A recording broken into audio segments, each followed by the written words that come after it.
afternoon, everyone. Not hellish, it's a lot of fun. And as we like to refer to him around the office, Jabour. Oh, of course. Yeah. Look, I know it's been a long day, so hopefully we can keep you entertained.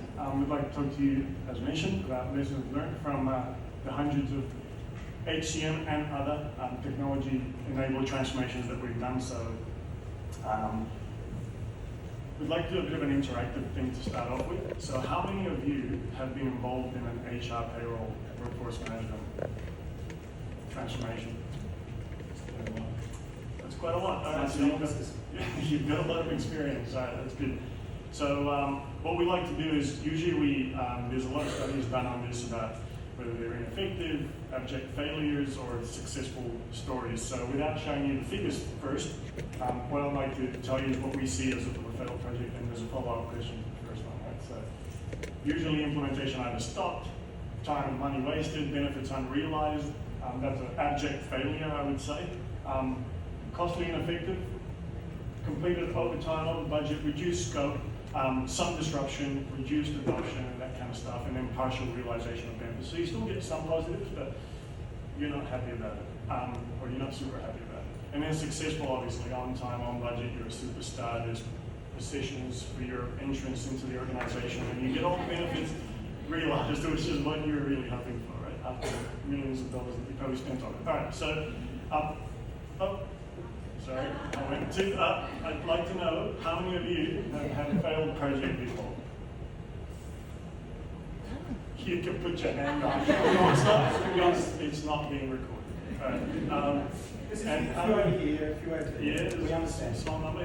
So what about costly and effective project? That's a big number. All right. Okay. And successful project? All right, cool. So these are the stats. Okay. Now this is done with a combination of HCM, ERP, finance, workforce management, sometimes just for HR, just for payroll, just for workforce management. But needless to say, these figures are roughly the same, independent of what kind of enterprise solution you're going after. And so about 20% successful, which about matches the figure that we saw. 15% failed, and then the majority are costly and ineffective. Which in essence, if you're talking about in a board or with your team, is usually more close to fail than successful. All right. So why are we talking to you about this? And you need to know this. We are kind of a unique partner in this room. But we'll just introduce ourselves and then the organization, so you know why we're talking about this, and then we'll get to the lessons, which is really the fun stuff. So I've been in this industry and in consulting for about 17 years now. Deep expertise in all types of enterprise software, and one of my specialties when I started out as a young buck was really HR payroll. That's what I focused on. I worked with a lot of mining and mining services organizations in implementing ERP solutions, and part of the ERP that I was dealing with had HR payroll within it. And obviously workforce is really important on my side, all the rostering, EAs and contracts and everything like that. So I took a real liking to that module. Joined SMC about 12 years ago because of our independence, which I'll get to in a bit. And worked on hundreds of projects. I sit on steering committees and work with a lot of sponsors and have delivered the best in everything we do.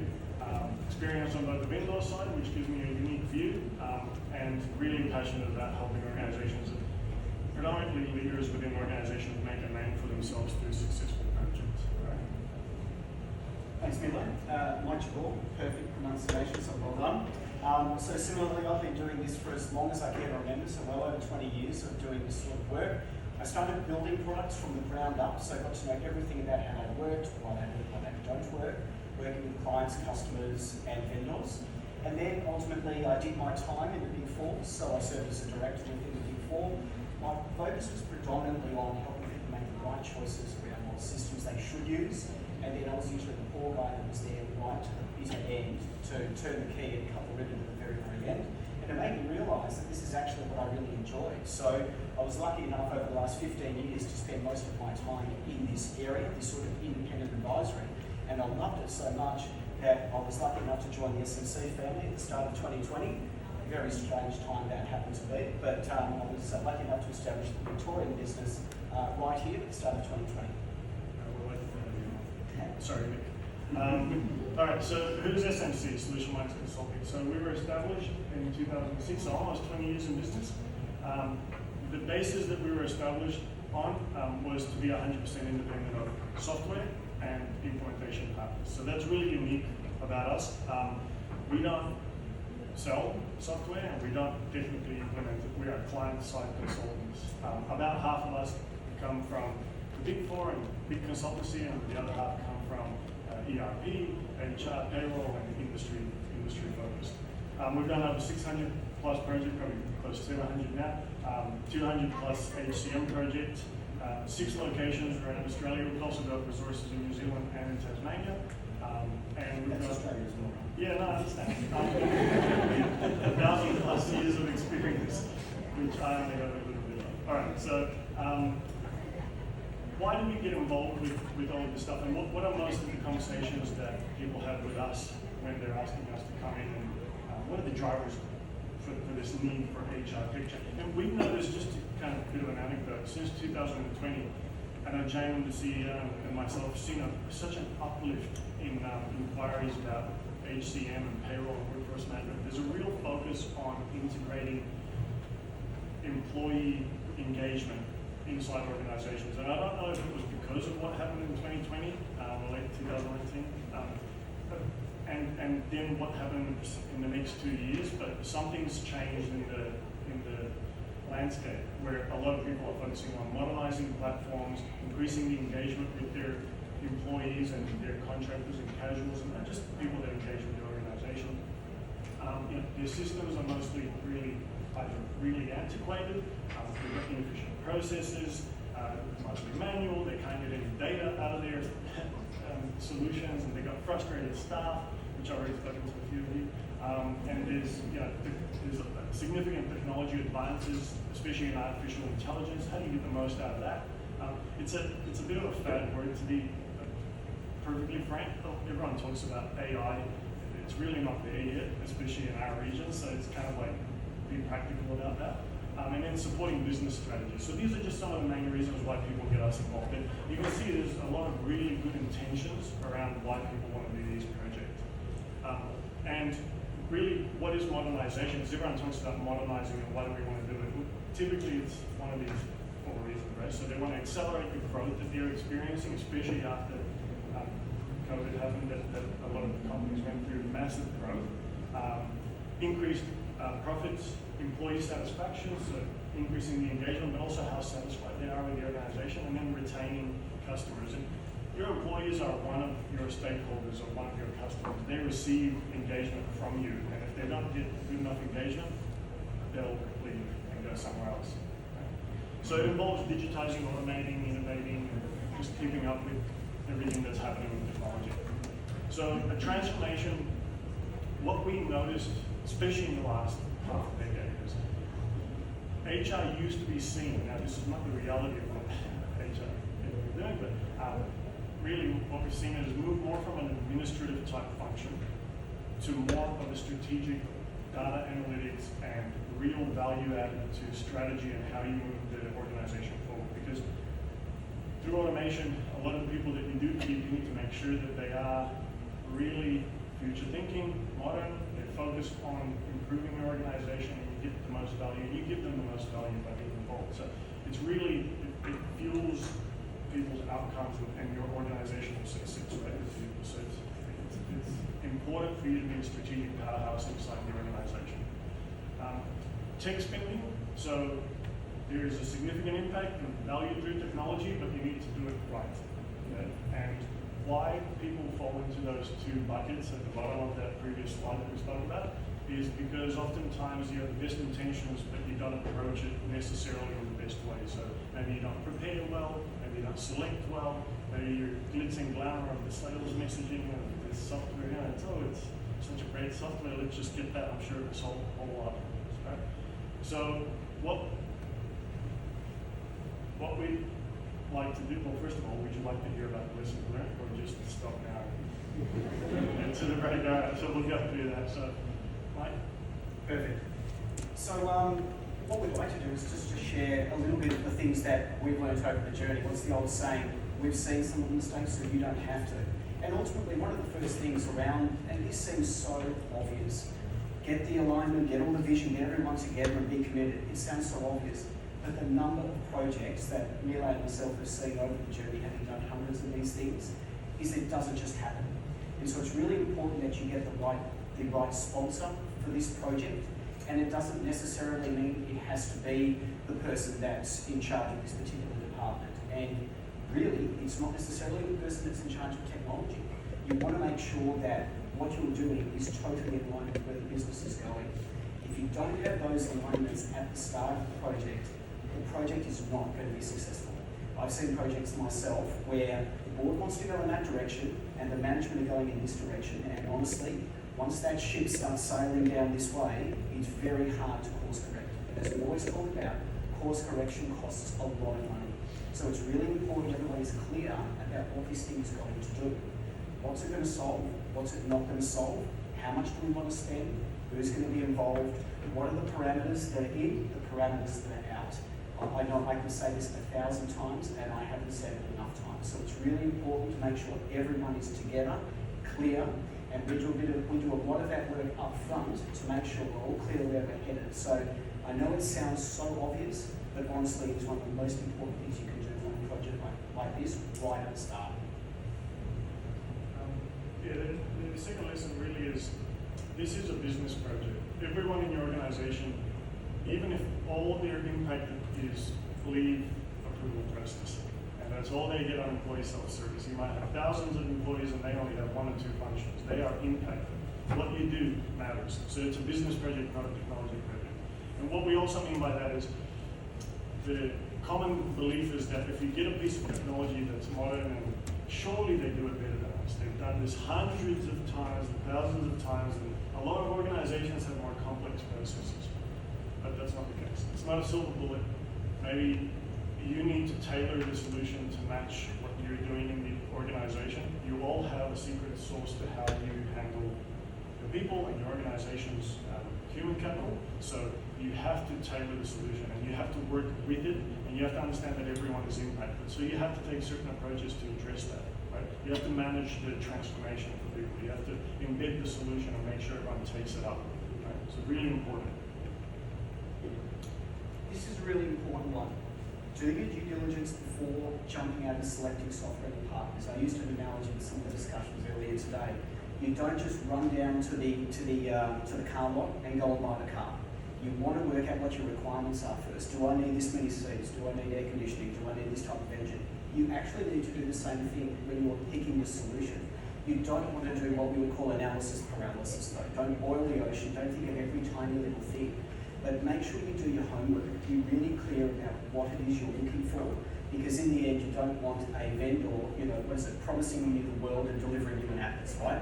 You want to make sure you're really clear about what they can do and what they can't, and then spend more time on planning how this is going to work, who's going to be involved, how much money have we got to spend, and what are our time frames about getting this in. The last thing you want to do is rush in and make a decision, because as I said a couple of points ago, once this thing sets sail, it's really hard to course correct and change course. It costs so much money, I don't know where to start. You want to make sure you get these planning decisions made correctly up front and make the right choice that's right for what you're looking for. Yeah, and then the next thing is to set realistic expectations. I mean, on time, effort, cost, benefits. So oftentimes, I can't tell you how many times we've been told in a meeting, this is going to be about a 3-month project, right? Just like sort of sign the contract and in a couple of months they can go and leave and come back and we'll have a new system. That is never the case. These things do take a little bit longer. They're not as large as some other enterprise software, but it takes effort. And how you get the message across to an executive is by being realistic, not by telling them what they think they want to hear. So that's what we mean by realistic expectations. So you need to kind of spend a little bit of effort scoping and planning and scheduling. You need to control the approach and the tempo. You need to control the scope and maybe even contain it, depending on what other obligations you have in the business, right? There's always competing priorities. And you need to have constant and consistent communication to your board, right? You have to address their needs, but not by being unrealistic. And this is a really important one. Find the best people for this project. right? Surely you understand that, right? Considering you bring people into your business. They're the experts, right? And what's the old saying as well? You want to get something done, you give it to someone who's busy, so chances are the people who are ideal for projects like this are going to have a million things on. It is really important that when you undertake a project like this, these are big projects. They can be tough. They don't take 3 months and press hard 3 copies, contract signed, and away you go. And those resources there's going to be competition for access to them. So make sure you get access to who those key people are, make them be the champions within your team to help guide this project. Because in the end, the vendors are going to come in, maybe people like us or whoever it might be are going to be there to help put this in. But once it's in, you need to make sure that those key people within your business, they're the experts on how it works. They're the go-to people. And so you want them involved at the start of this project, not, hey, we've got this great new system, by the way, handball, there you go, it's all yours, good luck with that. Get them involved up front. And it also means this project is being done with your team, not to them, right? This has to be really collaborative. And look, sometimes you're all busy and your businesses are probably not doing this kind of work. So you might need to look outside your business and find some key specialists, some key people to help you on this journey. Really important that you get those people right up front. And so, hand in hand with that, when you do get the best people on, the first thing you can do is tell them, figure it out. So you have to ensure their responsibilities are clear. So they need to know what you're expecting of them, what kind of help you're going to provide them if you're working as a team, who's going to be doing what. And also the responsibilities are clear. Remember, you're creating a partnership with another organization. So they're coming into your ecosystem, your environment, and they're trying to fit into how your people work, how you work best. So you're trying to create a partnership. It isn't a transaction. Licenses, we pay you a bill every year and see you in 12 months when you have to ask for more money. It is a partnership. You are getting into a business relationship that benefits both of you, right? And you're trying to get the most benefit you can get out of that. So you have to make sure that the vendor and the partner know their responsibility, you know your responsibility is what they're expecting of you, you have the right people on, and that those people know what they're supposed to do. Because if you don't give someone clarity, then they'll just waffle about, and then at some point they'll either leave, they'll get off the project, or they'll start coming up with excuses, right? So that's the idea, and so it's really important to do that, and really work it into the social contract that you have with your own employees, but with the partner, make it into the contract of the relationship, right? So it's really important to kind of bring that to the fore and kind of get those agreements of responsibility documented. We can't overemphasize this one enough, right? The change management in many cases, or the readiness, making sure your team are ready for this change, is one of the things that is overlooked more than anything. Everyone talks about software, you even talk about technology, you talk about process, and then we forget that we're organisations of people doing our roles.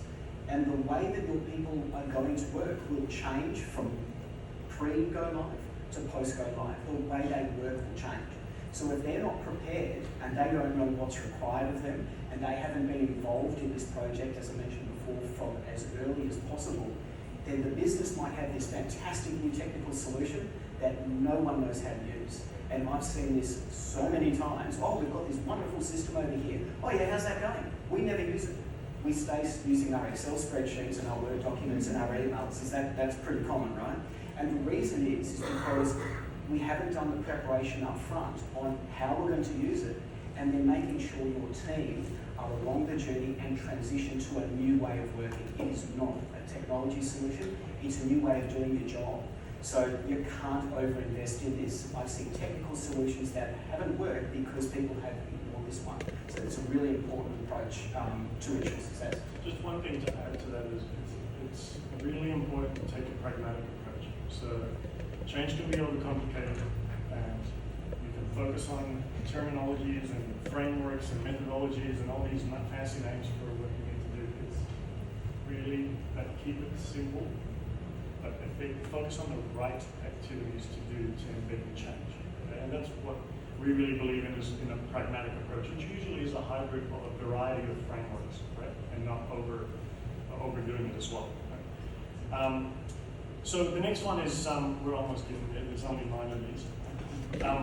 There's ensure effective governance, so quality assurance and risk mitigation, have the right levels of governance in the project, so have your project team, have your functional team, have constant communication, make sure that it's a balanced steering committee, every function is represented, it isn't more weighted towards a certain individual or a group of individuals. You continuously review, analyze, evaluate your risk, and you come up with mitigation strategies. Resolve issues very quickly and make decisions. It's okay to make a wrong decision. It's not okay to dwindle about and think about it for 2 months and then come back because every single day costs. So sometimes you have to make decisions and you may not be 100% comfortable, but making it will just either quickly get you to a failed state and then you have to make another decision, or it will get you to the promised land. And then have stage gates along the way. Our whole approach at SMC, but others do this as well, we have stage gates so that you keep on validating the decision as you go along the journey. It isn't just a once-off, yes, we're going to do this, and then you never have to make another decision. You have to have the stage gates along the way and keep validating, keep building the business case, keep proving it. And oftentimes what you find is that you uncover other benefits as you do that. So really important. Yeah. We don't want this one to be too self-serving here, but sometimes you need to get a little bit of help, right? So all of you are experts in your business. You know your business upside down, you know it inside out. It is extremely unfair for all these software products that are out there. It really is like a jungle sometimes. You can't be expected to know the ins and outs of all of these products that are very complicated. Let's face it, sometimes there's a bit of money involved. So sometimes get a little bit of external help to make sure that you make the right choices before investing in what those solutions are. So if I'm going to make a decision about making an investment myself, I'm going to go and see a financial planner. Or if I'm going to go and buy a house, I'm going to get some advice about what's the right one to buy.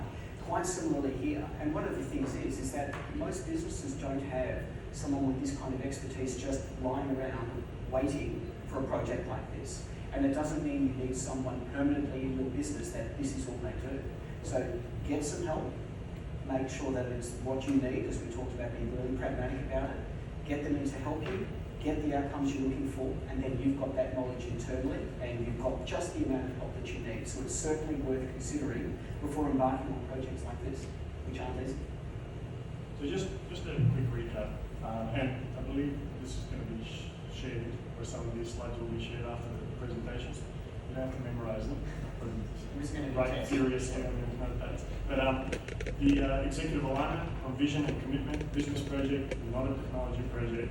You've got to conduct due diligence, especially when selecting the software and partners. Set realistic expectations, time, effort, cost benefits. Put the best people on the project. Ensure responsibilities are clear for those people. Over invest in change management. Keep pragmatic. Ensure effective governance, and consider external expert advice. And just from the last time that Jan and I did this in Western Australia, we have an extra tip for I said it's line. Indulge me for a second. So you might do all the first 9 and put everything in place, and then you need to get approval, and someone goes, yeah, how much is this going to cost me? So one of the most important tips is that along the way, you're building the case for change, right? So you may be selecting a new piece of software, you may be trying to leverage and get more out of the current software, or get more into it, get more out of it. You need to build the case for change. So you need to focus on qualitative benefits, which is usually the easier part because you can just kind of, wing it. Quantifiable benefits are what really brings it home, especially for the decision makers when it pertains to finance. So you need to focus on that, and there's a number of things you can do. You can focus on your requirements, you can kind of do motion studies, you can do it a little bit more high level, but you have to show them what they're going to get back from it. And then continually track that and have the stage gates keep on proving that case. Create relevant narratives. So you need to know who you're speaking to when you, stating the obvious, but you need to know who your audience is so you can know how to structure the narrative, right? And we help a lot of organizations with this. One of the key skills that we have as directors in the organization, but most of our people, when they meet someone, they're trying to figure out what the motivation is here. So how do I get this across you, right? So you've got to build the right narratives and sell the vision, and ultimately improve the employee experience. I mean, that's one of the biggest benefits of this, is to retain your quality staff and to not have them jump ship just because they're using antiquated systems and bad technology, and they don't feel like they're getting what they need from your organization. So that's really important, and you need to build that into the case for change. So thanks for indulging us. Now, as the unofficial podcast host in our organization, I really need to hand it over to someone. But just go on our website, you can see some other podcasts on certain topics. We've gone into a bit more detail on, like for example, we did one yesterday that's coming out shortly with one of our people in business readiness leads, change managers, and that was really great. Fiona and I had a blast doing that, but there's a lot of really good information there that goes into a little bit more detail into each one of these. So yeah, I encourage you, if you've got some time and you kind of want to get some ideas and just knowledge share, then just go and watch those and like and subscribe.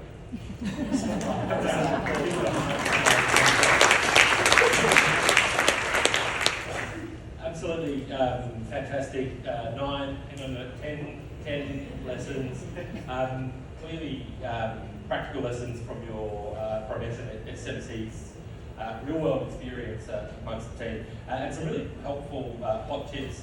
A question from the audience around managing transformation at the ground level. So do you have any advice where a product has been forced upon perhaps a regional division by the global owner? How do you help with that transformation? Oh, yeah. So some of the things we were saying before can address this directly. So one of the things you've got to do is you've actually got to almost have a therapeutic session and listen to the people who kind of feel aggrieved by this. So you actually sit down, and I've done this personally, the teams have done this personally. You sit down and you go through, okay, this has been forced upon you, but let's have a look at what the potential benefits of this might be. So you actually break it down, and people feel like they're being listened to. Sometimes people just want to say, no one's talked to me about this. This is being done to me as opposed to me being involved in it. I used that language before. So what you do is you actually work with them to understand what's the problem, what are the issues, and then start to uncover, okay, now I know that this system is sort of the big bad because we're just told it's a directive, you've got to have it. So we actually then go through what are the benefits that this solution might provide. Oh, you've got to do that manually. Well, actually, this system is going to address that. And you go through them one by one. Sometimes you've almost got to do these things by brute force. You can't just go, hey, we'll just get over it and I'm sure it'll be fine. You actually need to go through each item individually. And then what happens is they become part of that project. So we talked about, have them involved early, have people involved early, make sure that they're part of the change group. They are your change champions. They're the people who are going to help make this happen. And then all of a sudden, hey, I'm part of the team now. And I get a say in where we go. So that's how I personally have dealt with this. There's a lot of sentences I can use for what we've been told directly by, well, this is our choice and they'll just have to accept it, or this is what we use globally, and so it is what it is, right? So sometimes it is as easy as, we've often been engaged by an HR, people and culture leader, payroll, to educate the decision maker as to why it's maybe not the most effective strategy to use that communication.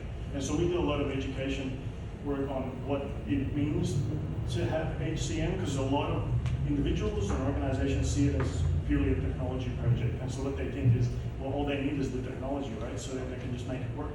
But what they don't understand is that you actually have to take a business approach to it. And once that education is filtered through, then it becomes a little bit easier and it's really good that way. So that our people in business readiness team are challenged with on every project.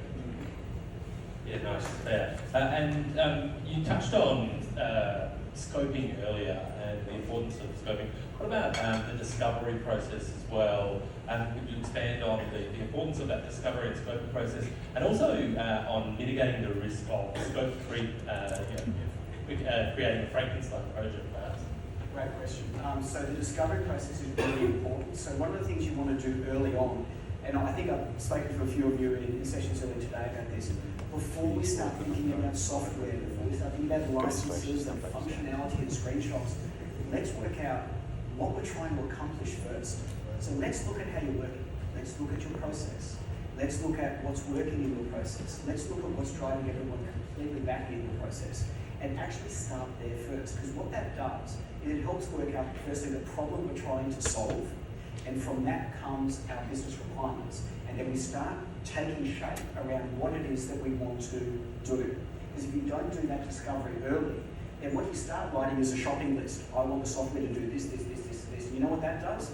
It gives you a really big bill at the end of it, right? Because the software is expensive and the implementation is even more so. So the discovery up front, you start to answer that question, what are we trying to do? What's in, what's out? And that addresses also the scope creep, right? Now sometimes the scope creep will happen because the business changes. You know, there are processes you can go through to mitigate the risk and the cost around that. But if you do proper discovery first, you avoid the cost increase and the scope creep later on.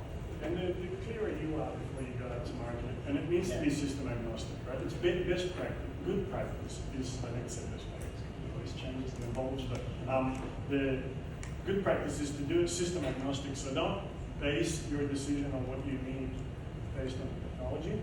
Do it yourselves internally first. Clarify in your mind what you're going to be looking for, what's going to help you evaluate and select the right partners for you in technology. And then go out to market, because then you look fully prepared, and so they know they're talking to an educated purchaser, or partner. So that's how you manage the scope. And there's also the stage gating tip that we have. You have to stage gate it, so at each point you have to ask the question, are we still focusing on the right things? Are we still focusing on the right things? And you have to be flexible enough to change tack, but you need to document it and track that through the stage gate. Flexibly disciplined. Fantastic. Okay, so please thank Mille and Mike.